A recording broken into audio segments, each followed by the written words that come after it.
So the basis of the global economy is the US dollar. Okay? So what is the US dollar? The US dollar is basically a contract system. Okay? So when I use US dollar, basically it's a contract that our trade will be honored, okay? Right? But with a contract system, you also need an enforcement mechanism. If you don't honor the contract, then someone has to come beat you up, right? Otherwise, you'll just ignore the contract. So that's what the US military is for. All right. Now, there's certain problems with this system. The first problem is that it's actually very costly to create a contract system. Okay, why? Because you're absorbing all the risk. Okay? So you're the US economy, you print US dollars to enable the world to trade with each other. Okay, but when you do that, you are collecting a tax, but at the same time, it's putting tremendous strain on your economy. Okay? Because this leads to financialization, which is just risk and speculation.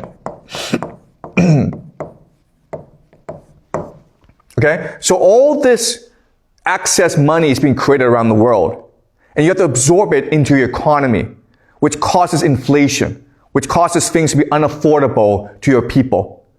All right? So that's the first problem, okay? It's really expensive on the population. The population in America must absorb the cost of excess liquidity in the world. Okay? Does that make sense? Okay. The second problem is the military. The military must be willing to fight any wars around the world at any time.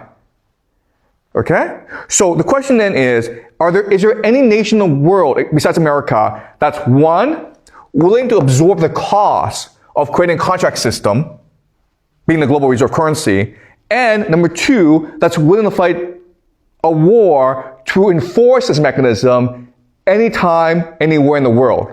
And the answer is no. Hell no. Okay? This system is retarded. It is unbelievable that America agreed to this system in the first place. And most Americans would say, well, we just got stuck with this system. And certain people benefited from the system, but most people don't actually benefit from the system.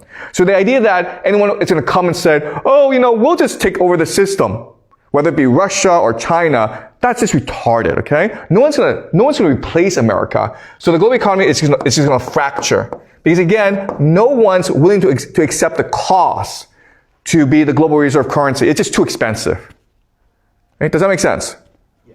Okay. But so, why cannot like some regional powerful country like Japan and Germany, as you mentioned before, or American, like they form into a group that will together build a global economic systems? Because ultimately, you have to resolve the issue of benefit, okay? Okay? Like, we have to negotiate who benefits.